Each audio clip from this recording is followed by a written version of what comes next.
जो पार्टी ये कहती हो कि दुनिया की सबसे बड़ी पार्टी है, अध्यक्ष महोदय वो अपना राष्ट्रीय अध्यक्ष नहीं चुन पाए अभी तक। अध्यक्ष महोदय भारतीय जनता पार्टी क्या है? अभी बहुत ज्यादा मैं अखिलेश जी ने बहुत हंसते हंसते कहा है, इसको हंसते हंसते जवाब देना। ये सामने जितनी पार्टियां हैं उनका राष्ट्रीय अध्यक्ष उन 5 लोगों को ही चुनना है परिवार के। हमें माननीय अध्यक्ष जी करोड़ों सदस्यों में से 12-13 करोड़ सदस्य प्रक्रिया कर चुनना है तो देर लगती है। आपके यहाँ जरा भी देर नहीं लगेगी। मैं कह देता हूं अभी 25 साल तक आप अध्यक्ष हो जाओ, नहीं बदल सकता। नमस्कार दोस्तों, फिर से स्वागत है आपका मेरे इस चैनल विकास की बातों में। सांसद एक ऐसी जगह है जहां पर आप कुछ भी बोल सकते हो, आपके ऊपर कोई भी इल्जाम नहीं लगने वाला, ना ही कोर्ट से ना ही पुलिस से। ऐसा ही कुछ कर रहे थे अखिलेश यादव, जो कि बीजेपी पर सीधा इल्जाम और निशाना लगा रहे थे। पर वो थोड़ी देर के लिए ये भूल गए कि भैया सामने मोटा भाई बैठे हैं। वो एक ऐसे आदमी जिसके सामने अगर आप बोलोगे तो वो आपको खोलेंगे। और उन्होंने इतने मजे लिए और इस तरीके से मजे लिए कि टांग खिंचाई हो रही थी अखिलेश की, और पीछे बैठी डिंपल भी हंस रही थी और वो खुद भी हंसने लगे, क्योंकि जिस तरीके से मोटा भाई ने टांग खिंचाई की वो देखने लायक थी। तो देखो क्या कुछ हुआ इस सदन के अंदर, आइए चलिए देखते हैं एक बार। सदस्य श्री अखिलेश यादव जी।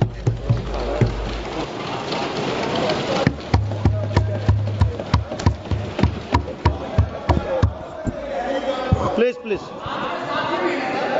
कोई बात नहीं। अरे नहीं, आदरणीय सभापति महोदय, मैं आपका बहुत धन्यवाद देना चाहता हूं कि बहुत ही महत्वपूर्ण और देश के लिए और बड़ी आबादी के लिए भारतीय जनता पार्टी की सरकार में एक और बिल आया है।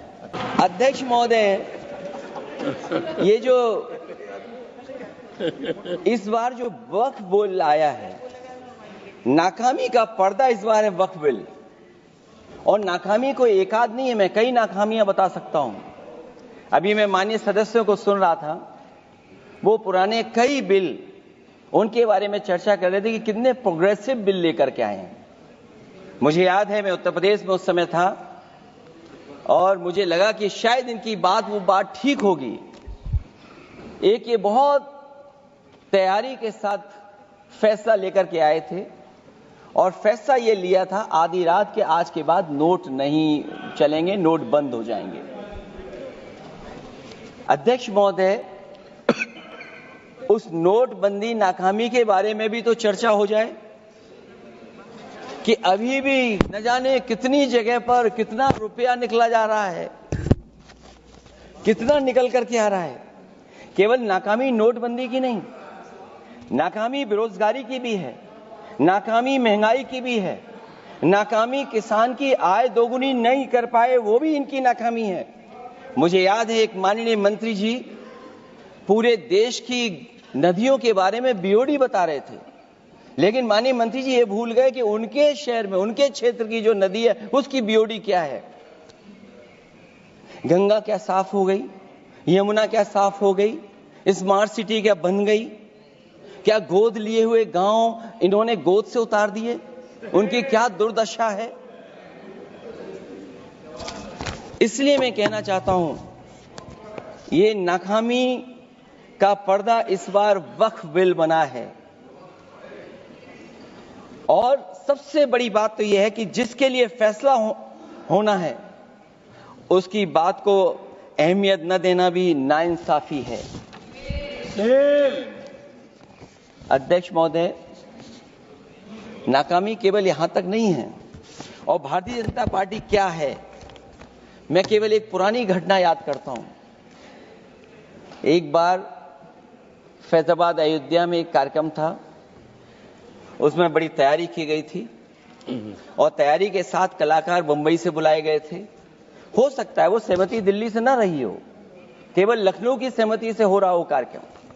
और जब कार्यक्रम की पूरी तैयारी हो गई, भगवान श्री राम बनकर के कोई आ गया, लक्ष्मण बनकर के कोई आ गया, मां सीता भी बनकर के कोई आ गया, हनुमान जी और भगवान हनुमान भी बनकर के कोई आ गया।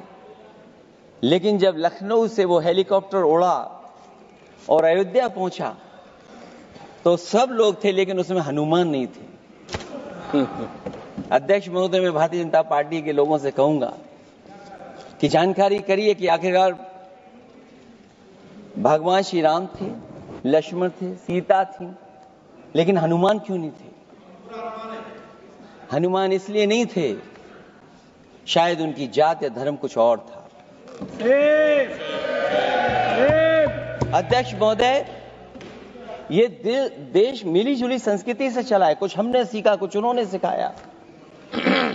और जो लोग ये कहते हैं कि हम सबको बराबरी का हक देते हैं, अभी कुछ दिन पहले ईद निकली है।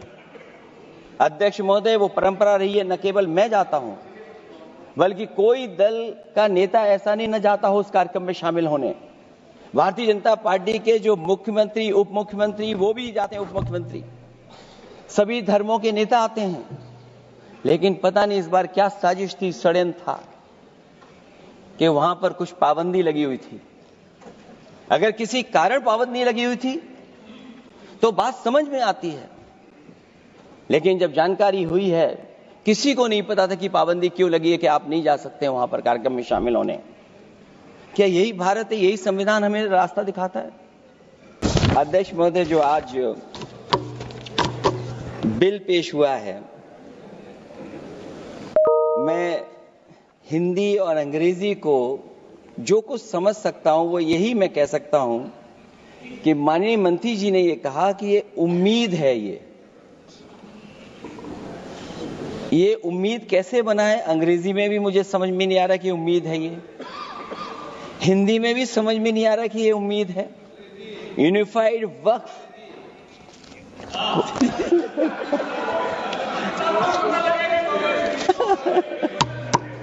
अध्यक्ष महोदय, यूनिफाइड वक्फ मैनेजमेंट,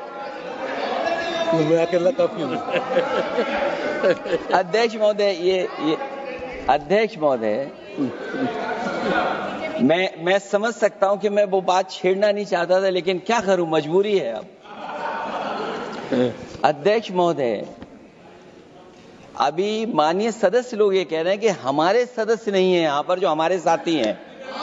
लेकिन अध्यक्ष महोदय, मैं ये कहना चाहता हूं, अध्यक्ष महोदय, मैं ये कहना चाहता हूं, ये जो बिल लाया जा रहा है, भारतीय जनता पार्टी में एक मुकाबला चल रहा है। भारतीय जनता पार्टी के अंदर मुकाबला चल रहा है कि खराब हिंदू कौन बड़ा है। और ये बात अध्यक्ष महोदय मैं ऐसे ही नहीं कह रहा हूं। जो पार्टी ये कहती हो कि दुनिया की सबसे बड़ी पार्टी है, अध्यक्ष महोदय, वो अपना राष्ट्रीय अध्यक्ष नहीं चुन पाए अभी तक। अध्यक्ष महोदय, भारतीय जनता पार्टी क्या है?